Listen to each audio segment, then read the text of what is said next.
to my channel. I hope I'm meeting all of you in the best of health. Thank you so much, new subscribers. Welcome, old subscribers. Always welcome.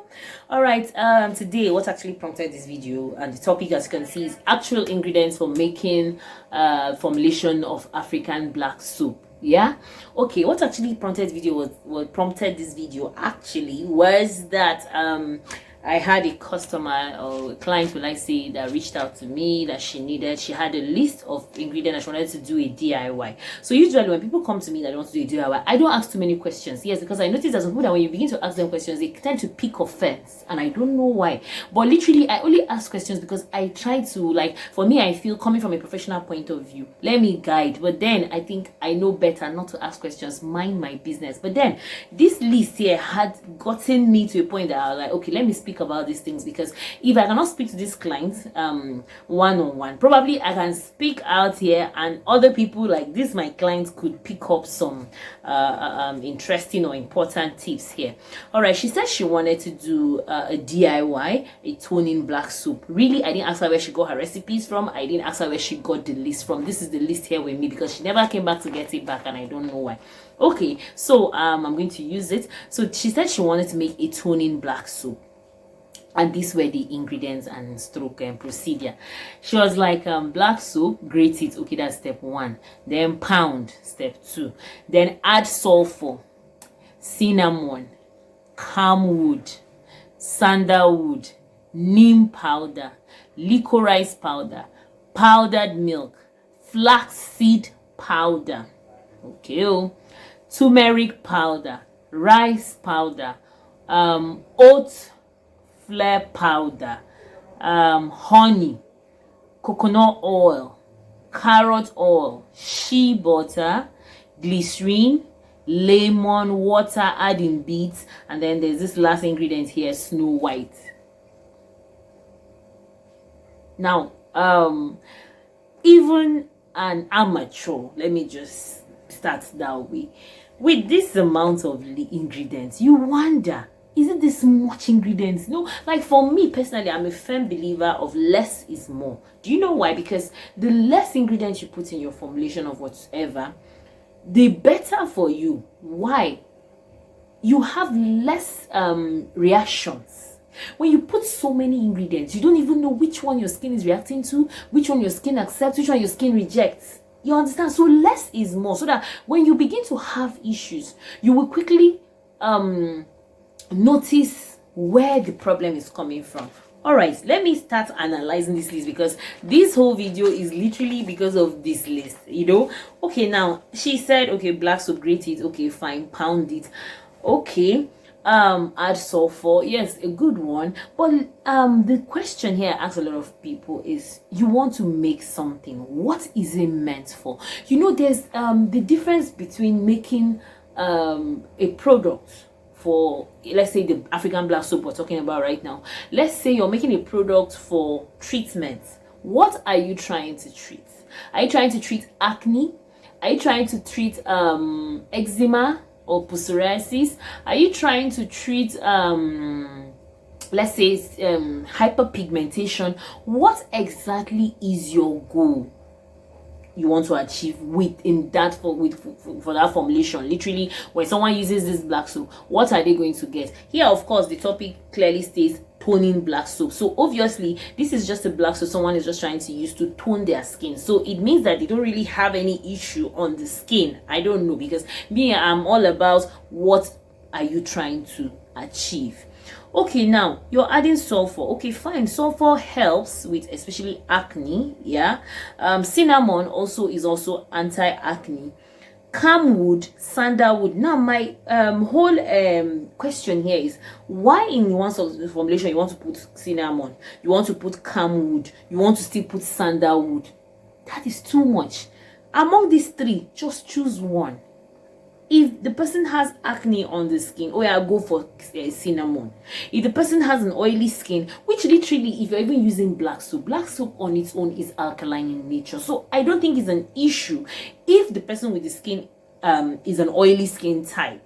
Okay, now you want to make a toning black soap. Probably at the back of your mind, you want to now use it for the whole family. I don't know. You know, some people, they make a soap that they want to use for everybody. Your sister will use it, your brother will use it, your husband will use it, your wife will use it, like everybody. So literally, there's no way you tell me everybody in the house has the same skin type. That's the truth.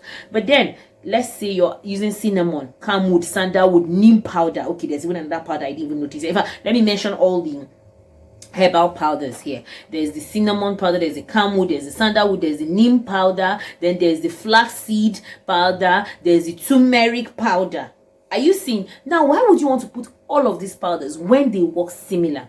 Okay, let's assume you're making this toning black soap and the person has acne. Let's assume you're gearing towards acne. Let me even talk towards treatment. Oh, now I'm trying to talk towards treatment, not even just skincare.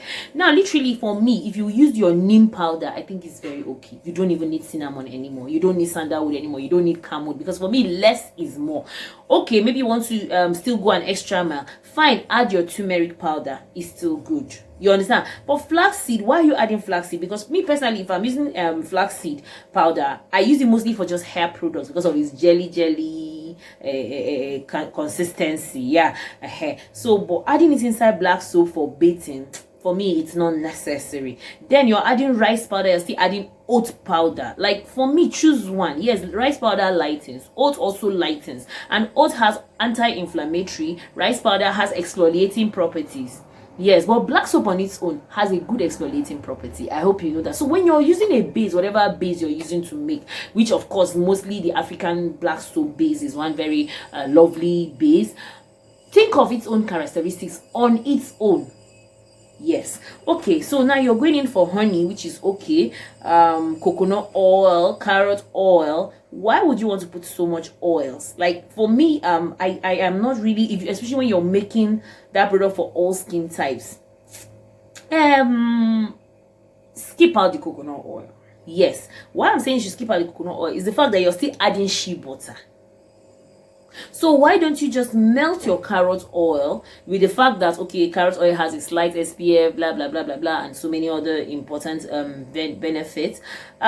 Just your shea butter and your carrot oil is very okay. For me, I'm a firm believer of adding more of even olive oil. For me, like, substitute, I would gladly substitute, because coconut oil is kind of selective on skin type. So for me, I would try to substitute coconut oil, olive oil for that coconut oil, or rather just forget about the coconut oil, use just your carrot oil and shea butter, melt it together. The glycerin is there, which is coming in, I believe, as the humectant. And then this is the issue, which of course I believe a lot of people now have understood better: lemon. You add lemon in your African black soap, trust me, it's going to give you, it's hypersensitive. And with the nature of African black soap, you add lemon in it. Okay, literally, I understand what a lot of people are trying to do. They are trying to do something called pH balancing, with the fact that the African black soap is highly alkaline, and then you're trying to bring in lemon so that you can reduce the alkaline level of the African black soap. Okay, nice work, but for me, I feel lemon is too harsh. Not only does it have a very high acidic level, it can burn. It's highly photosensitive. And to be honest with you, I have preached to a point that I'm literally even tired of talking about SPF. Use SPF, try SPF. But a lot of people feel that, no, the melanin skin hardly burns. Alright, fine. If it hardly burns, good for us, the melanin skin. But the fact remains that lemon is still acidic. And we live in the areas where we have active sunshine. So when you go in with under the sun with wearing a product that has lemon, you have the ability, or you have the tendency to burn. So before you begin to battle with sunburn. Yes, that's the truth. So lemon for me is too harsh to step down the pH level of your African black soap. There are still other mild ingredients. Some will add citric, which for me is still useless, because citric has a level that it works, has a pH level that it works, and going into your African black soap, you're just going to go there and be flat. I keep saying it all the time. There are other ingredients that you can use to help you step down your acidity, your alkalinity of your African black soap. You understand? An acid you're trying to introduce. For me, I think I like to suggest more of apple cider vinegar. For me, like, I don't know, you could use it, but like just use something milder with less side effects. Sure, you understand? Lemon, nada, I don't agree. And then from nowhere, you could see at the end again there was Snow White.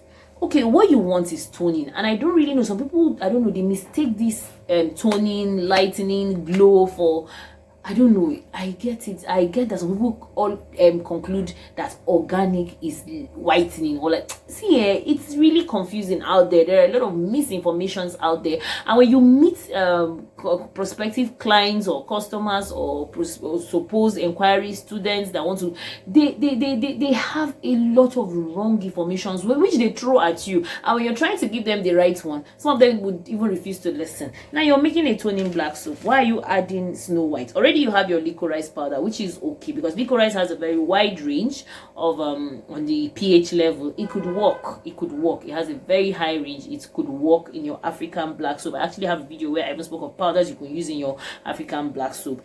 Okay, then you're adding Snow White. So literally for me, toning is just like glowing your skin. It's not all about making it light or making it white. You understand? So for me, only the licorice powder is okay. Or you could, okay, fine, skip the licorice powder and then go with your Snow White.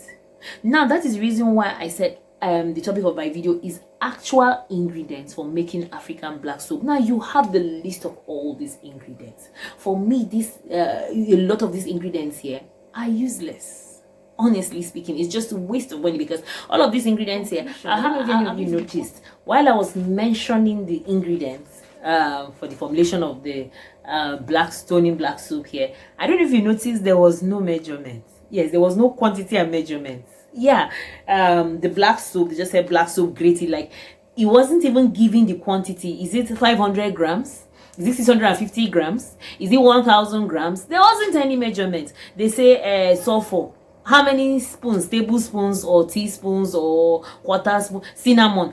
There wasn't any measurement at all. So I don't know if it's given at the formulator's discretion, maybe, I don't know, but there wasn't any quantity whatsoever given.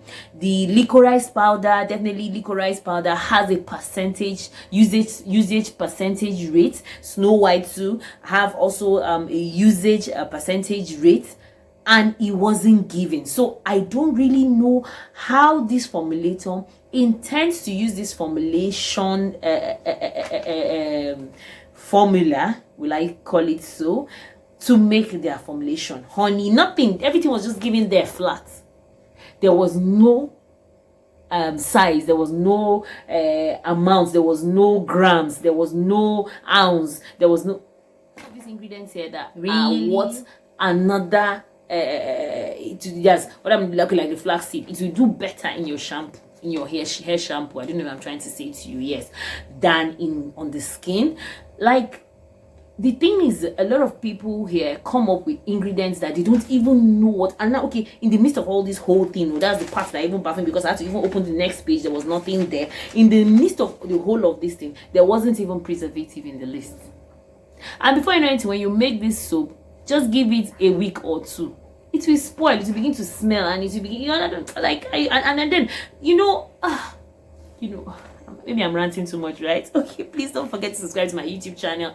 Please like my videos, share my videos if you can. But the truth is that there are unnecessary ingredients that we jam pack in our DIYs that are not necessary, to be honest with you. Some of them have nothing doing there. Yes, they're just there like that. Some of them go in there and cause problems to your skin, while some of them are not even necessary. I don't know if you know what I'm trying to say to you here. So thank you so much, and see you